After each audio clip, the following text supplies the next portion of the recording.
The shuttle rattled like it was about to come apart. I braced myself, gripping the edge of my seat as we hit the moon's atmosphere, or what passed for an atmosphere on San 6.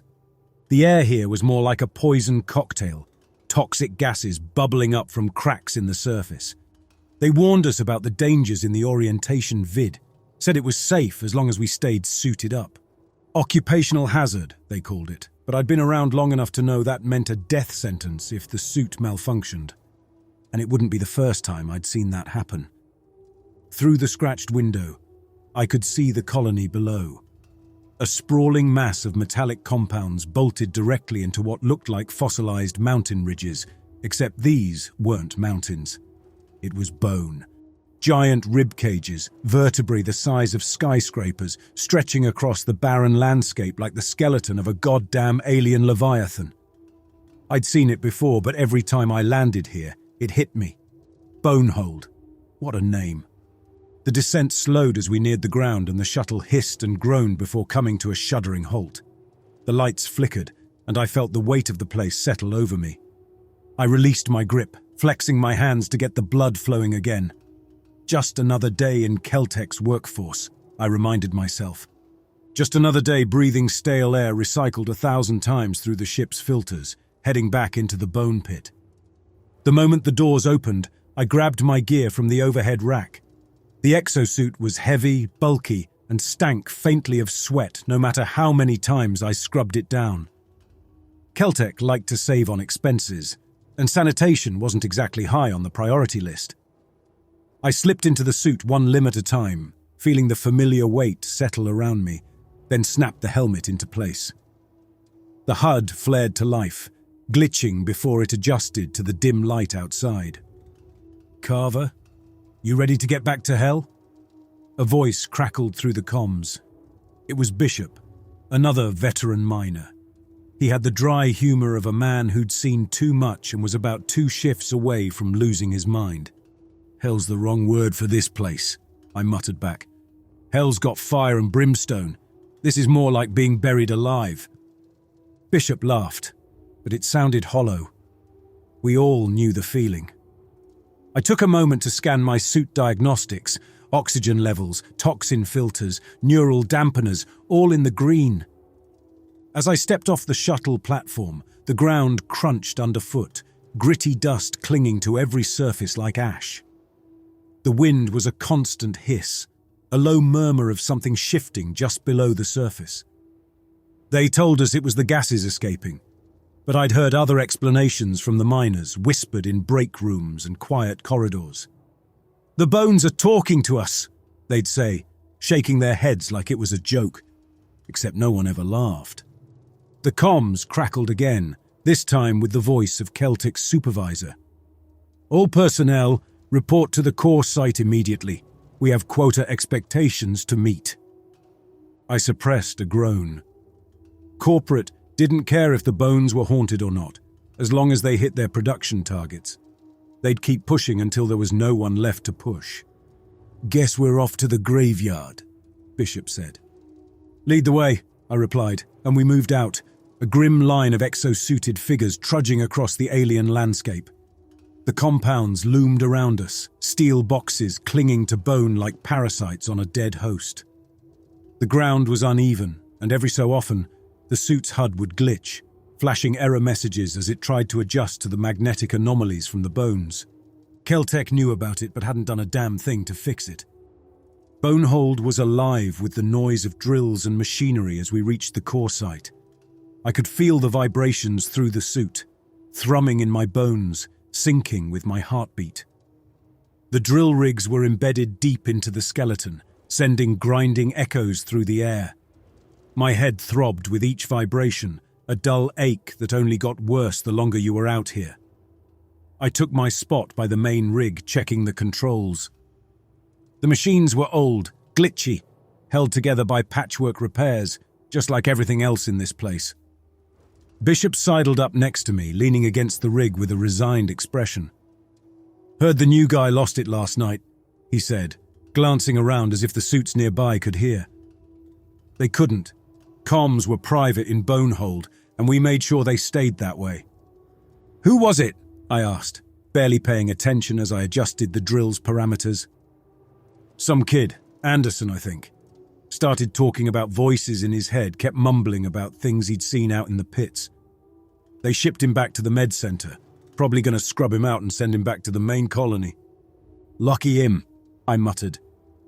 But deep down I knew it wasn't luck. The kid was probably done for. I'd seen it happen before. Miners who came back from the med center weren't the same. Something about the whispers got under their skin, messed with their heads until there was nothing left but an empty shell following orders. "Carver, rig's ready," Bishop said, snapping me back to the present. I braced myself as I activated the drill, feeling it come to life under my hand. The vibrations started, sending ripples through the ground, through the bones, up my arm. That's when I heard the first whisper. It was a soft murmur that blended with the noise of the drill. I almost ignored it, but something in the sound made me pause. It wasn't the usual static of the HUD or the noise of machinery. It was different, clearer, somehow. Stop. The word was quiet, a single syllable that barely registered, but I felt it shiver down my spine.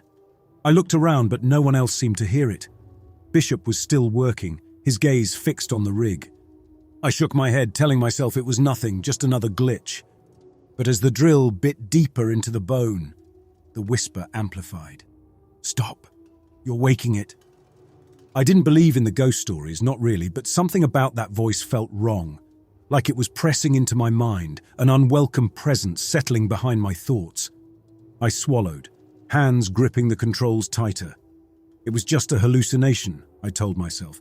That's what Keltec would say anyway.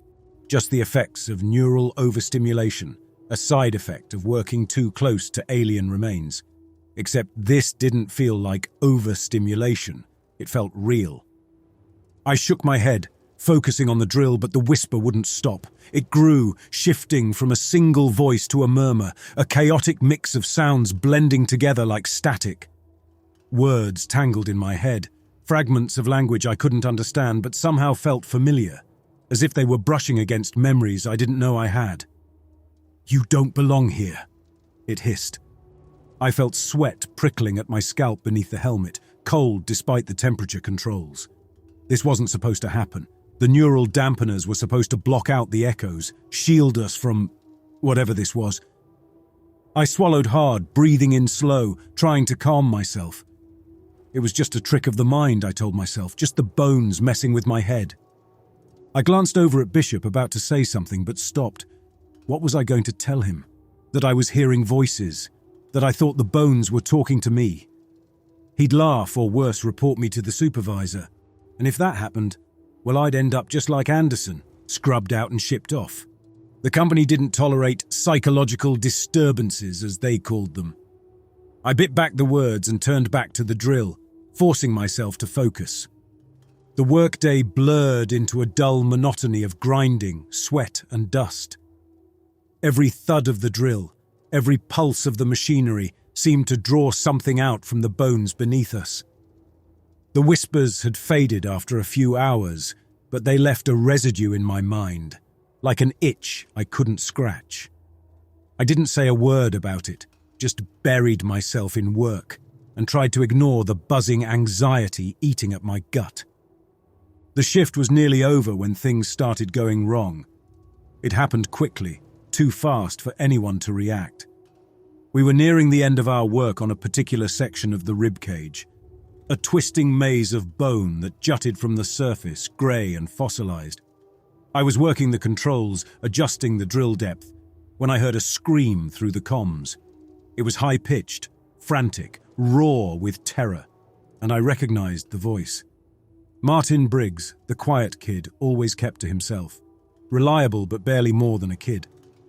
I glanced at Bishop, who was standing a few meters away, his face hard behind his visor. He met my eyes, and in an instant we both knew. Something was wrong.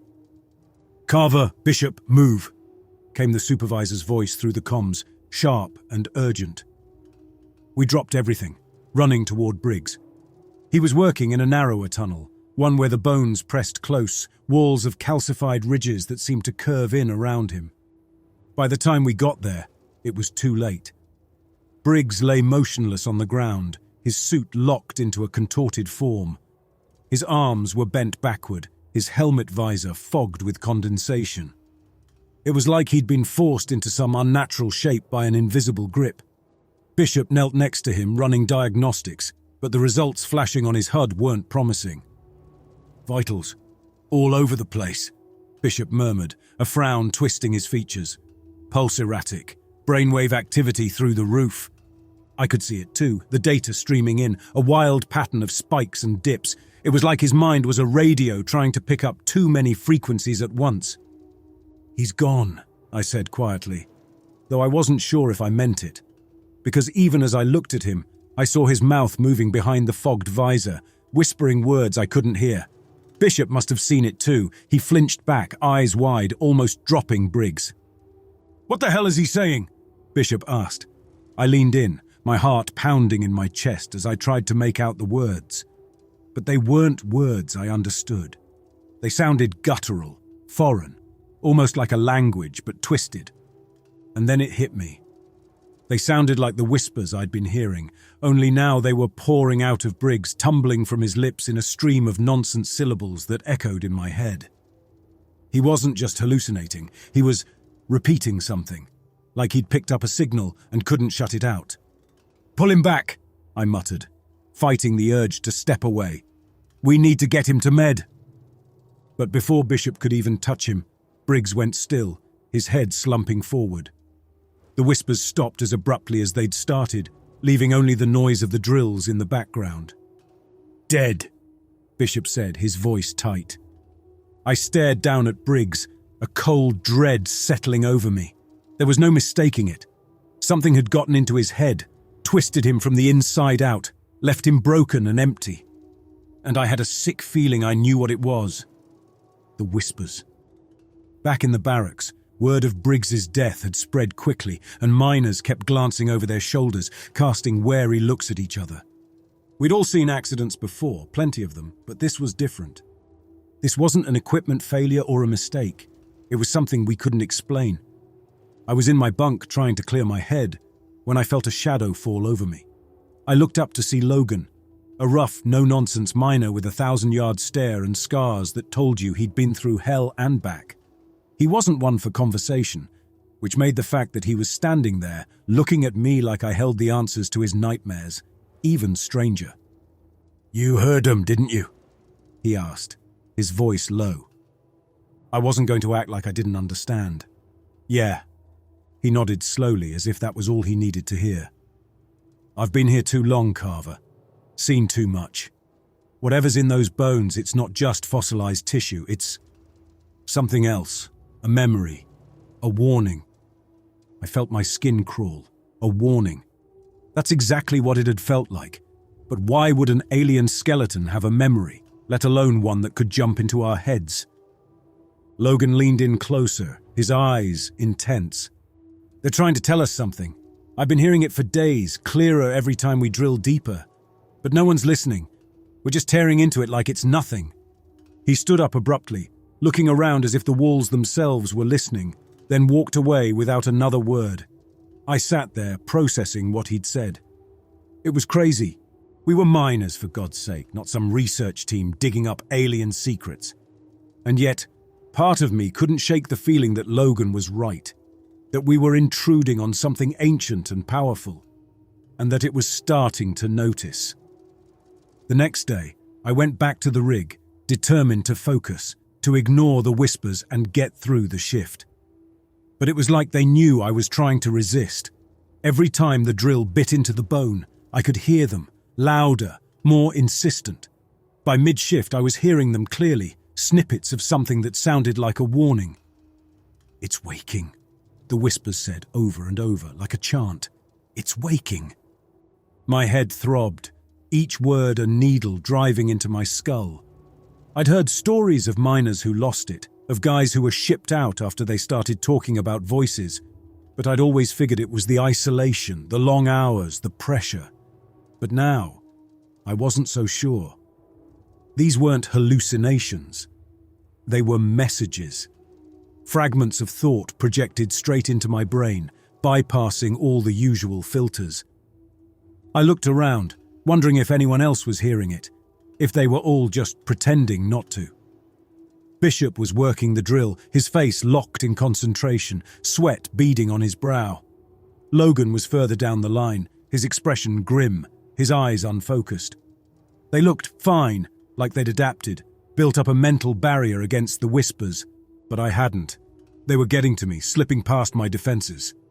"Carver," Bishop said, jolting me back. "You okay? You're spacing out." "Yeah," I muttered, raising my hand instinctively toward the visor, where sweat beaded against my forehead, making me feel trapped in my own skin. But I knew it was more than that, and from the look in Bishop's eyes, so did he. That night, the whispers had etched themselves into my thoughts, replaying over and over like a broken recording. I didn't want to admit it, but I was scared. Scared that whatever was buried in those bones wasn't dead. Not completely. Scared that Keltec's drills were waking it up, disturbing something that should have been left alone. It was around midnight when I heard footsteps. I sat up, hand instinctively going to the knife strapped to my thigh. In a place like Bonehold, you didn't take chances. The barracks were dark, the only light a faint glow from the emergency strips along the floor. I could just make out a figure moving through the shadows. "Logan?" I whispered. He stepped closer, his face pale and drawn, eyes wide and unfocused. He looked at me like he didn't recognize me, like he was looking through me. "They're coming," he said, voice shaking. "The voices. They're getting louder. They're in my head, Carver. I can't shut them out. They're inside me." He dropped to his knees, clutching his head, muttering to himself. His words were garbled, but I caught fragments, bits and pieces that made my blood run cold. They're waking, and we're just in the way." I knelt beside him, gripping his shoulder. "Logan, listen to me. You're not alone. We're going to figure this out. We'll go to Keltec, make them listen." He laughed, a hollow, broken sound. "Keltec doesn't care. We're nothing to them. Just expendable tools." I knew he was right, but I couldn't admit it. Not to him, not to myself. Because if Keltec didn't care, then we were on our own. Just us, the bones, and whatever nightmares they held. I didn't see Logan the next day. His bunk was empty, his gear missing. I knew better than to ask questions in Bonehold. Miners disappeared sometimes, and if they didn't turn up in Med with a blank stare and a head full of scrambled thoughts, it usually meant they'd been sent back to the surface for assessment, which was just corporate speak for lobotomizing anyone who got too close to the truth. But Logan wasn't the first, and he wouldn't be the last. It was getting harder to keep track of who was still here and who had vanished into Bonehold's endless grave. 2 days later, I found myself in the compound's underbelly, a network of service tunnels and storage bays, far from the main work sites. It wasn't somewhere we usually went, but I'd heard rumors that a few miners had been gathering down here after shifts, drawn together by the same paranoia that was eating at me. If anyone knew what was happening, or if they were feeling the same thing I was, it would be them. The tunnel was dark, with only the emergency lights casting a weak glow across the walls, turning the place into a claustrophobic maze of shadows. I followed the sound of muffled voices. By the time I found them, a small group huddled near the power junction. I was sweating, every muscle tense. There were 4 of them, familiar faces I recognized from shifts. Danner, a wiry guy with a permanent scowl, leaned against the wall, scratching at his arm like he was trying to dig the bone out of his skin. Red, a hulking woman with a tattooed neck, crossed her arms over her chest, her face a mask of barely contained anger. Choi, younger and quieter, looked haunted, her gaze darting around the room like she was afraid something would crawl out of the shadows. And then there was Priest, an older miner with greying hair and eyes that held a hollow kind of clarity. He nodded as I approached, like he'd been expecting me. "Carver," he said, his voice low and steady. "Figured you'd come around eventually." I looked at each of them, saw the same exhaustion, the same dread I felt, etched deep into their faces.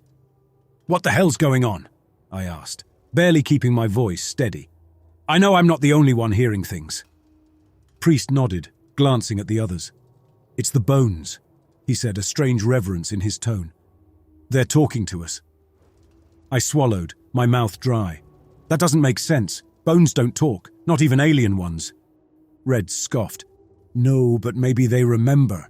Maybe we're poking around in something that doesn't want to be disturbed."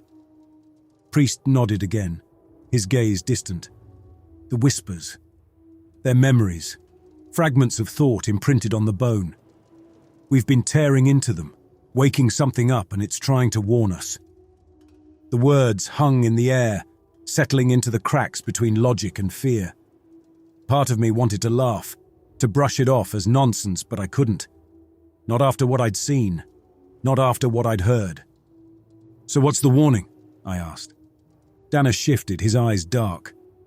"I think we're waking up whatever killed this thing, and it doesn't like being disturbed."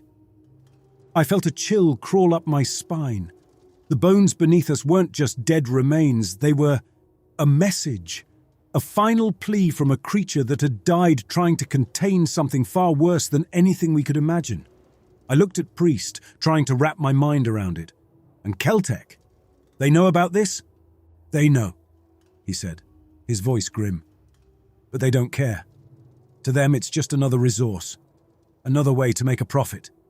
They don't care if it kills us." The next day, I wasn't the only one looking over my shoulder. The entire camp was tense, silent, as if we were all holding our breath, waiting for something to happen. The rumors of what we'd found had spread fast, whispers of alien memories and warnings shared in hushed tones. And Keltec wasn't happy.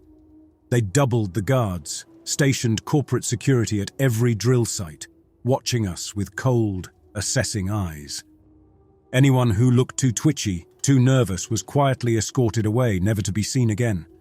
But it was too late to scare us into submission. Whatever was in those bones had crawled into our minds, left its mark, and no amount of corporate muscle could make us unsee it. The rebellion started quietly, with a group of miners refusing to drill. Danner was one of them, standing in front of his rig with arms crossed, daring the guards to make him move. Red joined him, her jaw set in defiance, and slowly, others followed suit.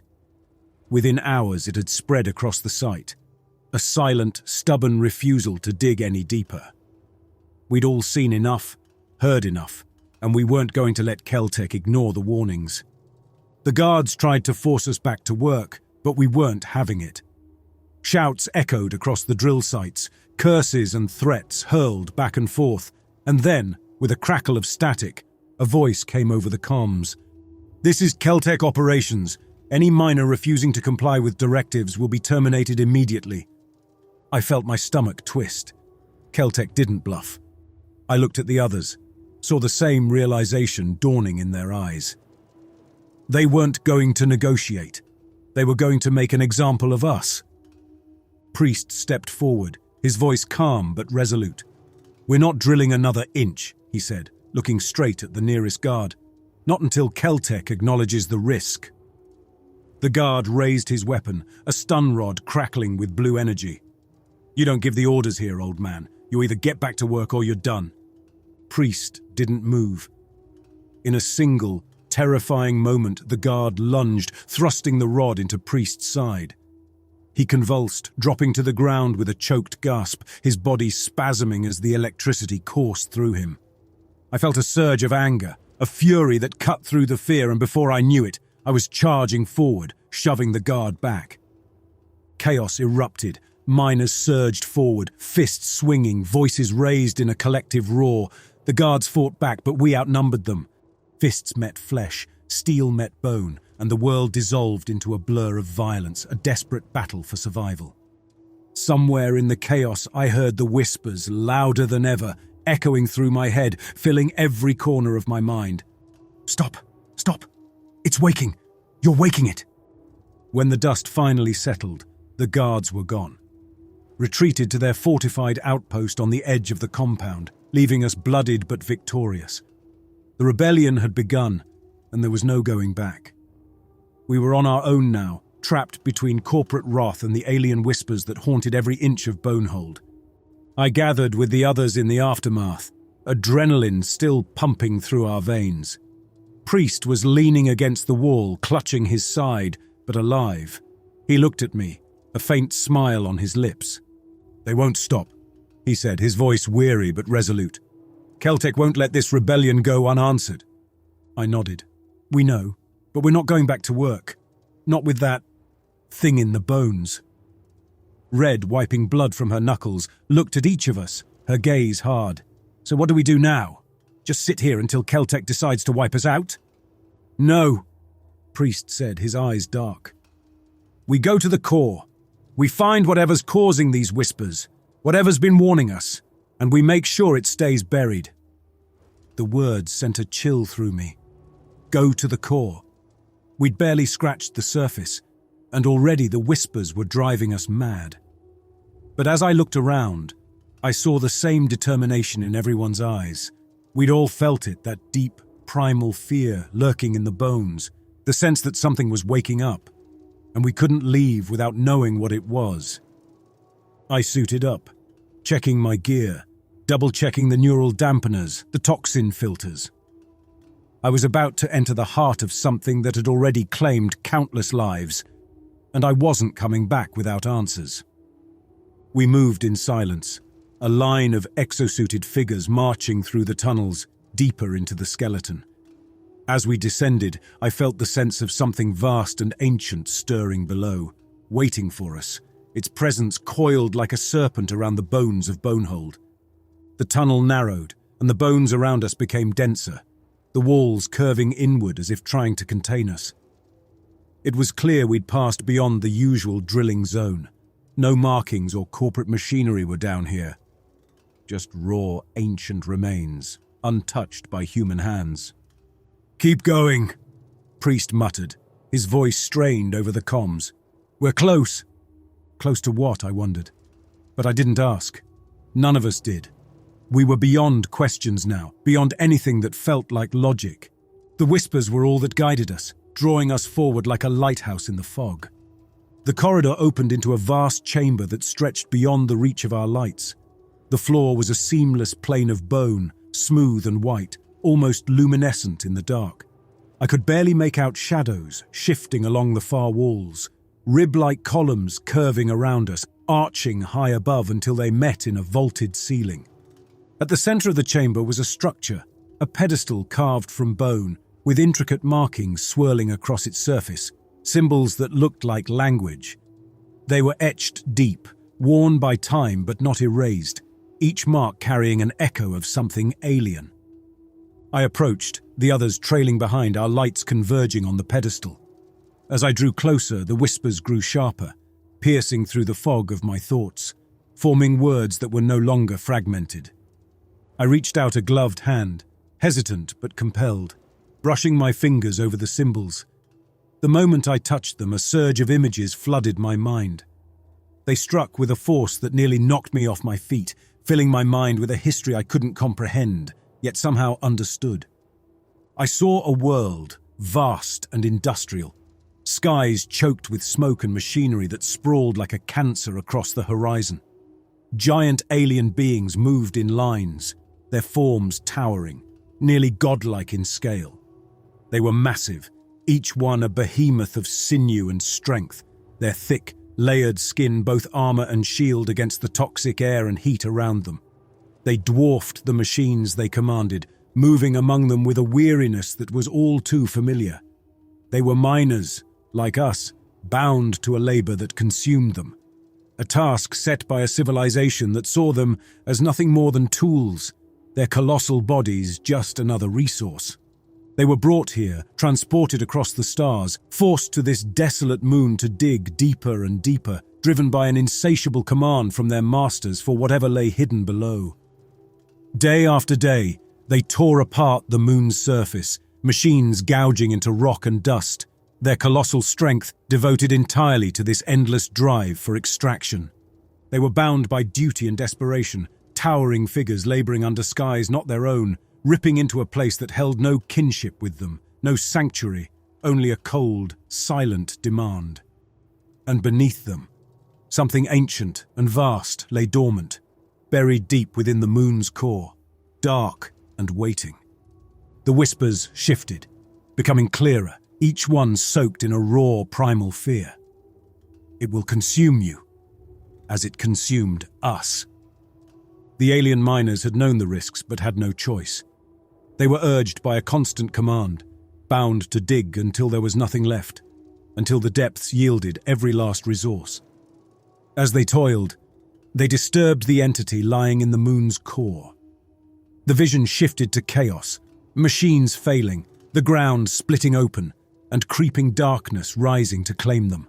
The moon turned against them, fed by their own labor, twisting their work into a nightmare from which they couldn't escape. I watched as their civilization unraveled, their conquest overpowered from within, every living thing overtaken by the very entity they had awoken. And at the center of it all, the massive alien creature whose bones now held us had been among the last to fall, leaving a final warning etched into its remains, a memory of horror stamped deep into the bone so that its suffering might serve as a warning to those who followed. I stepped back in shock, inhaling sharply as the vision vanished but left an indelible mark in my mind, a dark stain that wouldn't fade. The whispers softened, replaced by an eerie, hollow silence.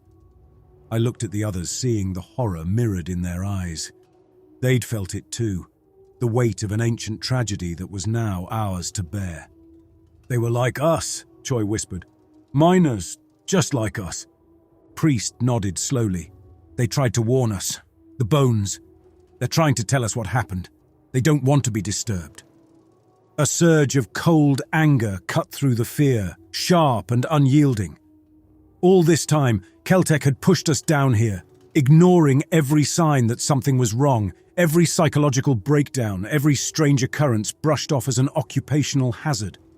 They didn't care what was buried here, didn't bother to question the dangers. To them, the bones were just another resource, a profit, waiting to be stripped bare, and they'd sent us down here blind to whatever lay hidden beneath. "We have to get out," I said, urgency tightening my voice. "If we keep digging, we'll wake it up. We'll end up just like them." But even as I spoke, the truth hit me. Keltec wouldn't listen. They wouldn't care about warnings or memories. To them, Bonehold was just another asset to strip, another item on a balance sheet, and we were just the bodies they'd send to do it. The cycle was already in motion, and we were trapped in it, powerless to stop what was coming. The others were silent, each of them realizing the same thing. We had come all this way, searching for answers only to find that we were destined to repeat the mistakes of a species long dead. "What do we do?" Red asked, her voice laced with a note of finality. I thought about destroying the site, setting charges to bring the whole place down, burying the core and the warnings with it, but it was a futile idea. Keltec would dig it up again, send a new team, keep pushing until they got what they wanted. The cycle wouldn't end with us. "We leave," I said finally, "and we try to warn anyone who'll listen, but they'll keep coming back. They won't stop. This is just the beginning." Priest looked at me, a bleak understanding in his eyes. "So it's a curse then? An endless cycle?" I nodded, the weight of it settling over me like a shroud. We had awoken something far beyond our control, a history doomed to repeat itself in an unbreakable loop, and all we could do was watch as it played out. We made our way back through the tunnels, each step echoing with the futility of what we'd seen. As we neared the surface, I could already hear the distant noise of machinery, the clatter of new drills. Keltec wasn't wasting any time. Fresh crews were already being brought in, replacements for the workers who had left, men and women who had no idea what awaited them in the bones below. When we emerged from the tunnels, the camp was bustling with activity. Supervisors shouted orders, directing the new miners to their stations, oblivious to the warnings. I watched them, feeling emptiness in my chest, knowing we were powerless to stop it. A Keltec overseer approached us, his face hidden behind a reflective visor. "You're done here, Carver, all of you are. Report to the debrief station, then you're off the payroll." I opened my mouth to protest, to try and tell him what we'd seen, but the look in his eyes stopped me. He didn't care. He'd heard it all before, dismissed it as minor superstition, hallucinations brought on by neural overstimulation. To him, we were expendable, just bodies to fill the gaps, and if we wouldn't dig, there were always others who would. I turned away, fists clenched, fighting the urge to lash out. It wouldn't change anything. Nothing would. I'd seen the truth, but I was powerless to stop it. As I walked back to the shuttle, the whispers returned, faint but insistent, their words laced with a sorrow that cut deeper than any drill. "Stop. You're waking it." I boarded the shuttle in silence. The cycle was set, an endless loop of greed and exploitation, and we were just the latest chapter in a story that had been written long before humanity had ever set foot on this desolate moon. As the shuttle lifted off, I watched the camp shrink below us, the skeletal remains of the alien creature stretching out across the moon's surface like a monument to its own suffering, a silent warning that no one would heed. And as we left, I knew the cycle would continue, that Keltec would dig deeper, sending more miners to their deaths, waking something ancient and vengeful buried within the bones. The last whispers echoed in my mind, a final desperate plea from a species that had been destroyed by its own hunger. It will consume you, as it consumed us. But I knew that no one would listen. Not Keltec, not the new miners. They would dig, just as we had, just as the alien miners before them had, until there was nothing left but dust and bone. And when the entity awoke, it would find us waiting, caught in the same endless cycle of greed and ruin, a curse we had brought upon ourselves.